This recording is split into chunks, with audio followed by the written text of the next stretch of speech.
Hello everyone and welcome to another Stat 437 lecture video. In today's video, we're going to be talking about the notation and the quantities that are of interest to us when we're conducting survival analysis. So in the previous video, we introduced what time to event data were, and we talked about sort of the goal of survival analysis as analyzing time to event data. And in today's lecture, we're going to take a look a little bit more in a little bit more detail about the notation and the quantities that are going to be of interest to us when we're trying to characterize the distribution of time to event data. So as a brief reminder of what we discussed last time, remember that the purpose of survival analysis is to analyze time to event data, and time to event data refer to any type of longitudinal data where the event of interest is the amount of time that has elapsed until an event occurs, or where the outcome of interest is the amount of time until an event occurs. And so the goal of survival analysis is to characterize the distribution of time to event data. And so what we're going to do today is we're going to first talk about how does the notation differ slightly between survival analysis and the longitudinal data we've been looking at up until this point. And secondarily, we're going to take a look at what are the quantities that we will use to characterize this summary of the survival distribution. And once we introduce those, we'll do that both for discrete and continuous time. And then in the coming lectures, we'll learn how can we actually estimate these quantities, how can we make inferences about them, and so on. And so with that, we can open up here and we can start discussing sort of our general notation for time to event data. Okay, so the time to event data is going to have a slightly different notational setup than what we were using for the remainder of our longitudinal data. In particular, we're still going to use I equals 1 to n to index over individuals in the sample, right? So we'll still have n individuals, but where in longitudinal data, what we were doing is we were measuring a single outcome, yij, at every single time point. We can think about time to event data as still doing that, where yij is going to be some binary indicator, either a 0 or a 1, where 1 would say this event has occurred at this time, and a 0 is if it has not. But this isn't sort of the most compact way of referring to this data, and so we don't tend to actually think about it in these terms. Instead, what we will do is we'll say that each individual has some ti value, and this ti is going to be the time of event, right? And so each individual, whether we observe them having their event or not, we sort of say that there's this random quantity ti, and this ti represents the time that we're interested in. And then when we are thinking about it in these terms, what we're really looking to do in terms of survival analysis is characterize this distribution of ti, right? We want to sort of make inference on this distribution. And there's ways that are going to be more useful than looking at the density or the mass function, but sort of intuitively, if we're talking about this outcome as being some time point, each individual has one outcome, at least for the purposes of our course, and because each individual only has one outcome, we can sort of do this as a more standard statistical analysis where the longitudinal structure is collapsed into this indicator of when did the event actually occur. Now, as we talked about in the last lecture as well, we don't only have the outcome time, we also have what we would call censoring times, right? And so we talked about either left or right censoring. And in particular, right censoring is when the event occurs after the end of the observation window, right? And so we also think about defining this term ci, and ci is going to be the censoring time, okay? And so then we have an individual who is under observation on the window 0 to ci. And in the last lecture, we had talked about ci can be thought of as a random variable itself. Maybe we fix it in advance, right? So maybe ci is 5 years for every person. We're going to follow every person for up to 5 years, right? And so perhaps it's fixed. But in any event, we observe an individual for this window of time. And so then we have this idea where if ti falls into this interval, right? So in other words, if Ti is less than or equal to Ci, then we observe the event occurring. And if Ti is greater than it, so if Ti is greater than Ci, then they're censored, right? And so this is sort of the framing where we have these two quantities. Now, the interesting thing to note is that, at least in general, we're only ever going to observe one of Ti or Ci, right? Because if someone has the event, and let's say that the event is actually death, right? So if we're looking how long until people die of lung cancer, say, if an individual dies of lung cancer, then they'll never have been censored from the study, right? Even if at some point they would have been censored in the future, we don't observe the censoring time because they died in our study before that. And similarly, even if they will eventually die of lung cancer, if we stop following them or if they leave the study for whatever reason, we only observe the censoring time. And so we actually typically talk about making this observation of xi, which is going to be the minimum of Ti and Ci. Okay, and so xi is the time that we actually observe, and we're only going to observe one of those for each individual, right? We either observe a censoring time, which is the last time that we followed up and the event had not yet occurred, or we observe an event time. Now, this isn't going to be true across all survival analysis, but for our sake, as soon as an event occurs, we're saying that that's sort of what we were interested in, and there's no more reason to follow up on the individual, right? And so we have this xi as the thing that we're actually going to be observing. And then the other thing that we would want to note is this time that we're observing a censoring time, or is it an event time? And so we also define this term, and we'll call it delta I. And delta I is going to be an indicator of whether Ti is less than or equal to Ci.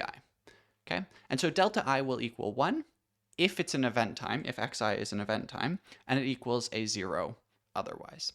And so if we don't have any other variates of interest, then you can think about sort of summarizing our survival data into just these observations of xi delta I for I equals 1 to n.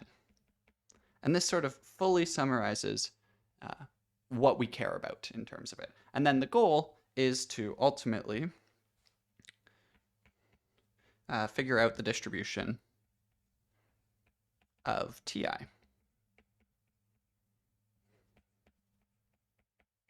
Right? And so that's sort of the notation here. Now, we will eventually end up adding in covariates as well. And when we start adding in covariates, what we're going to do is use Zi typically as the covariates because we're using Xi in this other way. But hopefully once we start doing that, everything will become clear. So for now, remember, Xi is a time. It's either a censoring time or it's an event time. If it's an event time, delta I takes a value of 1. If it's a censoring time, delta I takes a value of 0. Okay, and that's sort of all of the notation that we're going to need. And so the next thing to sort of talk about is what is going to be happening when we are looking at the discrete time to event data. So to briefly discuss what discrete time to event data actually is, right? Normally when we're measuring time, you can think about it on a continuous scale, right? And so when we're talking about discrete time to event data, typically we're going to end up having discretized sort of the event space, right? And so we'll say that if Ti falls in the interval of k to k plus 1, then we say that Ti, sort of the observed Ti, is going to equal k, right? So we're sort of doing that rounding to the nearest interval. And so if we have this discrete data, so that then the sort of this space is going to be 0, 1, 2, 3, and so on, well then we're talking about Ti as a discrete random variable, okay? And so we're trying to characterize the distribution of a discrete random variable. Now, there are normally 4 quantities that we're going to be interested in, or at least 4 quantities that we think about talking about when we're trying to analyze this distribution of the time to event, okay? And so the first quantity is one that we're all familiar with, and that's the mass function, or the PMF, right? And so we know that the PMF for a discrete random variable is just simply the probability that Ti equals K, right? And so we can talk about using the mass function if we're in this discrete case, and that works. That's one way of summarizing this distribution. The other way, obviously, that we've talked about summarizing distributions before that you'll be quite familiar with is a CDF, right? And so that is going to be denoted, say, f of t of k, which is the probability that t is less than or equal to k. Right, and so both of these quantities you should be quite familiar with up till now. That's how we're normally characterizing a distribution, right? And so we know that the CDF sort of uniquely defines the distribution, and we can get our PMF from our CDF, right?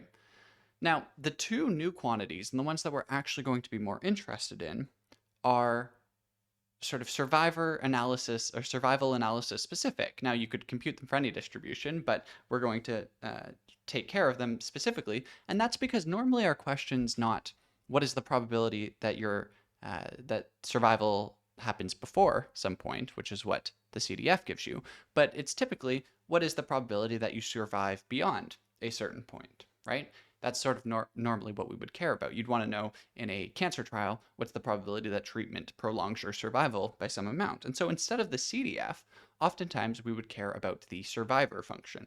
And the survivor function is given by sort of the opposite of what you would think of as the CDF. So the third quantity that we might take a look at is the survivor function. And the survivor function we're going to denote with an S instead of an F, right? So we'll say S of k. And this is going to be equal to the probability that t is greater than k, right? So the probability that you survive at least to, or sort of beyond the value of k, right? And so sort of as a relationship to the CDF, we're looking at 1 minus the CDF, right? And so it's the probability that instead of it happening before a certain time, it's the probability that it happens after a specific time, okay? So that's one quantity that we sort of would care more about than the CDF. Now there's also a quantity that we care more about than the PMF, and that is this idea of the hazard function. So I'll write down the definition and then try to sort of give a little bit of intuition about why we care about it. But so for 4, we're looking at the hazard function. And with the hazard function, what we're looking at is it's the probability, or sorry, we use a lowercase h to denote it. So we would say h of k. And that's going to be the probability that our variable of interest equals this value k, assuming or conditional on t being at least equal to k. Okay? And so sort of the way that you're thinking about the hazard function is for the people who have survived up until the time point, what is the probability that they are going to die in this next window of time, right? So it sort of gives you this instantaneous bit where you've conditioned on an individual still being around, okay? Now, what's interesting for us to note is that there's actually sort of a concrete relationship between the hazard function and the survivor function, all right? So what is that relationship? Well, if we start with the survivor function, right, and we note that this is just the probability that t is greater than k, right? Well, we can actually break this down into the product of several different conditional probabilities, okay?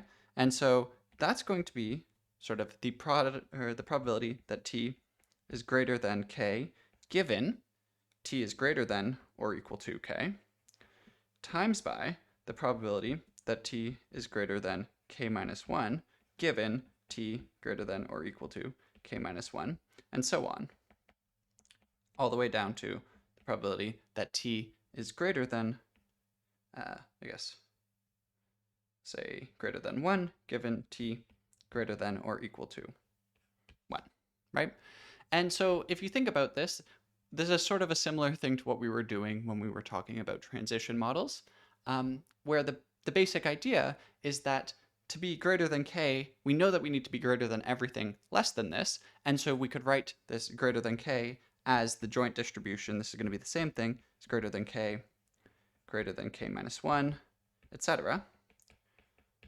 Right? And so then you can break up this joint distribution into the product of a bunch of conditional distributions, right? And so by sort of doing this, what you see is that if you can write it out as this product of conditional distributions, we could write this sort of more concretely as the product from, let's use s equals 1 up to k of the probability that t is greater than s given t is at least s, right?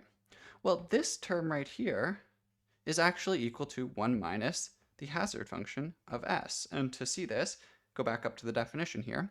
Well, if t is not equal to k, but we know that t is greater than or equal to k, well, then that means that t is greater than k, right? And so this 1 minus s, or 1 minus h of s, is exactly this probability here. And so what this means is that the survivor function has this nice relationship to the hazard function where we can write it as the product over s equals 1 to k of 1 minus h of s, right? And so that sort of gives you this relationship between those two quantities there.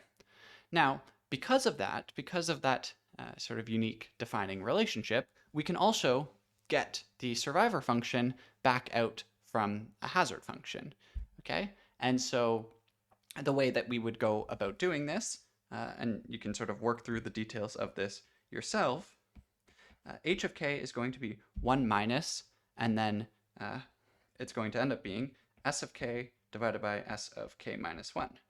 And you can actually end up seeing this based on this product right here, okay? But all told, right, what this means is that if we're given the mass function, the density function, the survivor function, or the hazard function, we can sort of work between all of these quantities. And so there's sort of a unique way of defining the different quantities that we might be interested in.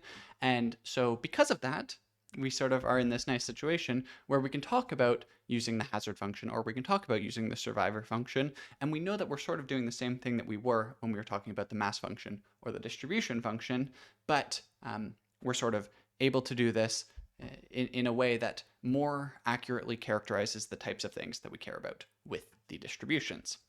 Okay?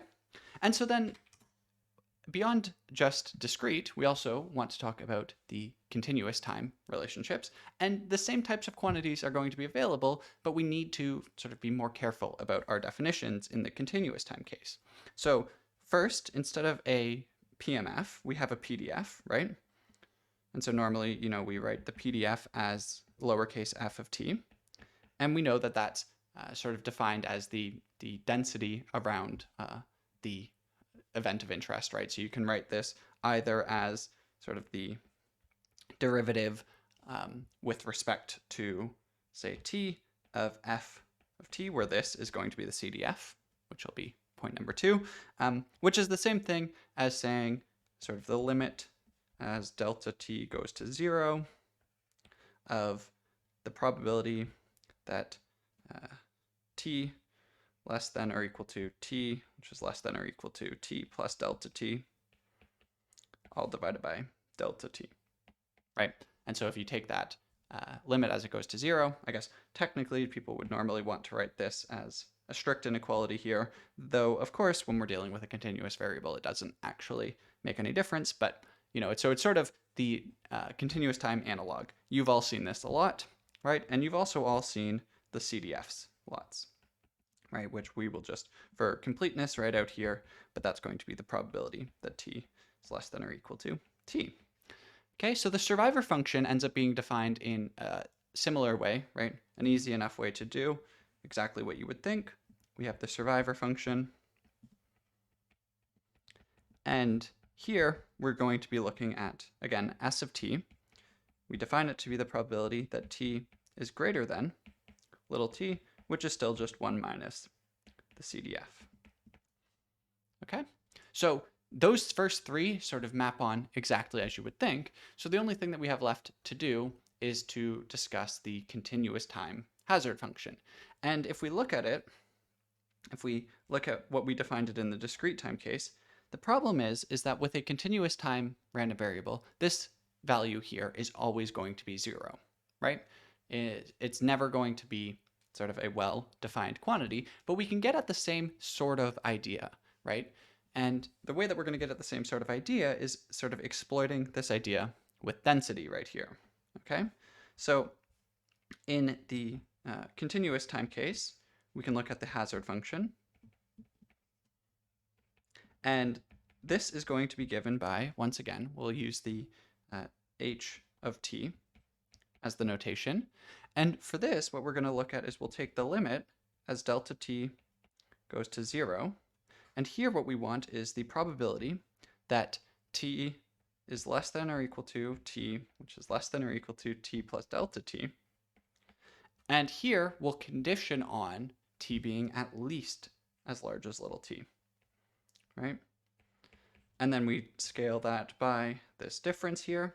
And you can see that this sort of has the same intuitive understanding as it did in the discrete time case, right? It's the probability that, assuming we survived until at least now, that we survive, or sort of that the event happens in the next instant, right? And so because of this, we sort of have this well-defined relationship here where it's a similar thing, but we can't say, this is not the same as saying sort of the probability that t equals t, given t greater than or equal to t, and that's because this quantity equals 0, right? So we have to be a little bit careful, but with that sort of care out of the way, this gives us the same types of 4 quantities. And again, these 4 quantities are all going to sort of uniquely define the distribution that we care about, or at least for all intents and purposes, it will uniquely define it, right? And we've already seen sort of the ability to go, say, from a CDF, right? We can go to a PDF based on taking the derivative. We can go to the survivor function, where here we're doing 1 minus. And so we can sort of work between these, right? Of course, that means that we can get to the survivor function, or get to the density from the survivor function based on sort of inverting once again, and then going over to the density function. And same thing, the density function gives us the CDF through our integration here, right? So if we take the integral, then we can go from the density to the CDF and then down to the survivor function, right? And so then the question just becomes, how do we get to this hazard function from here? And in this case, what we'll actually find is that the hazard function has this really nice relationship where we can write the hazard function as the density function divided by the survivor function. And so from here, this is going to sort of work out to have a one further relationship, which is going to be that the survivor function, if you take the derivative of it, it actually gives us sort of the negative density. And so if we write the negative derivative of the survivor function scaled by the survivor function itself, this is going to give us the hazard function back. And so we can sort of get from the hazard function to the survivor function and back. But let's see exactly where this is coming from. Okay.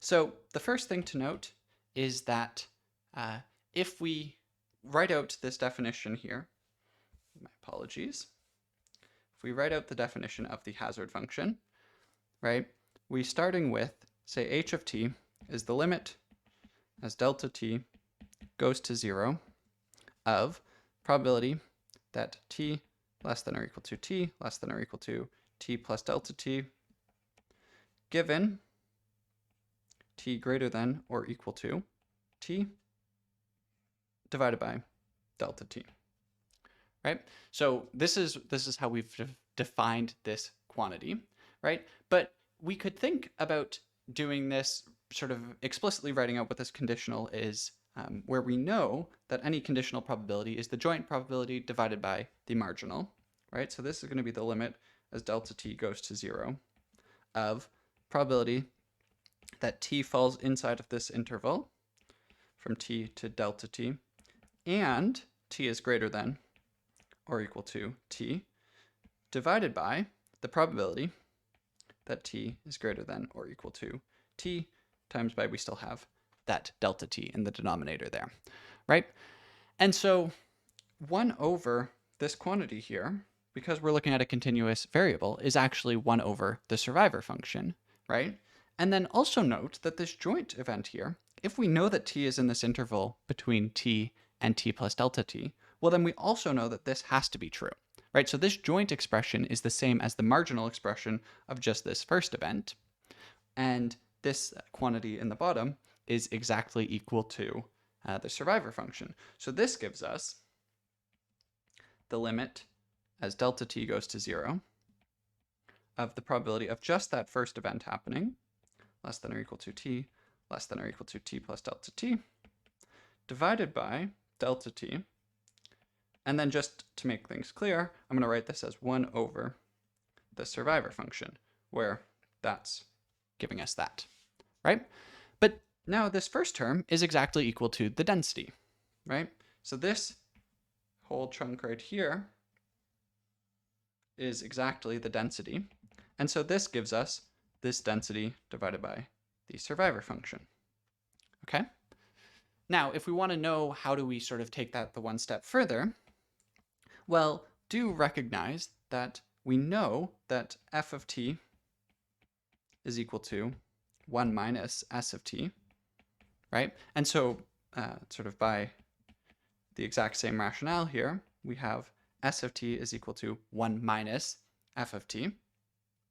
And we also know that this density function is equal to the derivative with respect to t of our CDF, right? And so if we take the derivative of our survivor function, d by dt of the survivor function here, well, this first one disappears, and so then we're left with negative the derivative of the CDF, which is equal to the negative density. And so then if we want to replace the density, we can just take the negative derivative of the survivor function, which gives us the relationship h of t is equal to the negative derivative of the survivor function divided by the survivor function itself, right? And so the same thing, or sort of the way that we could actually get this if we wanted to, is by noting that then what this actually means is that this is going to be equal to the negative derivative of the log survivor function, right? Because when we take the derivative of a log, we do 1 over the inside function times by the derivative of the function here, right? And so this relationship right here gives us sort of a relationship between the hazard function and the survivor function, but we can invert that relationship to give us the survivor function with respect to the hazard function. And so if we integrate the negative hazard function, right? So if we take the integral of the negative hazard function, we'll write it like this, say, that's going to be the log, and that would be from 0 to t of s of t, right? And so then s of t is going to be equal to the exponential of this negative integral here, 0 to t of h of s ds. Okay, and so we can get the survivor function uniquely from the hazard function. All right, now, generally speaking, what we're actually going to do is we call this piece in here the cumulative hazard function. So it's the cumulative hazard, and we would denote that with a capital H, just like we do for the capital F as the CDF and the lowercase f as the PDF, right? And so we can write this as the cumulative hazard function. And so what we would oftentimes say is that s of t is equal to e to the negative h of t. Okay, and that sort of gives you this relationship between the hazard and the survivor function. All right, so that's all of the quantities and sort of the relationships between the quantities that I wanted to discuss. So to sort of summarize what we've done, we saw that we're going to be using slightly different notation where we observe the minimum of a time and a censoring time. And then we talked about sort of 4 different ways of characterizing the distribution of the event time that we actually care about. So there's the 2 ways that you'd be normally used to seeing, either the PMF and the CDF or the PDF and the CDF. And then we introduced this concept of the survivor function, which is just 1 minus the CDF. And we know that that's sort of a useful way of characterizing things because we want to know what are the probability that you survive beyond a certain point. That's normally the types of questions we're trying to answer. So that's why the survivor function is interesting. And then we saw that there's sort of this survival analysis analog to the density or the mass function, which we call the hazard function. And it gives us the probability that this event is happening in the next instant if we know that we've survived up until this point already. So for any given patient, if we see that they're alive right now, what is the probability that they fail sort of in the next instant? And we saw that all of these quantities can sort of be linked to one another, and you should be able to move from one to the other sort of through these standard mathematical relationships. So now that we have all of that out of the way, in the next sets of videos, we'll actually start exploring how we do survivor analysis using these, except with sort of more formality. But hopefully all of this notation makes sense. And if anything doesn't, of course, you can check the notes that are posted on the course website where all of this is explained in detail, or you can send me a message and ask me any questions that you might have. In the meantime, I thank you all for watching, and I will see you all in our next lecture.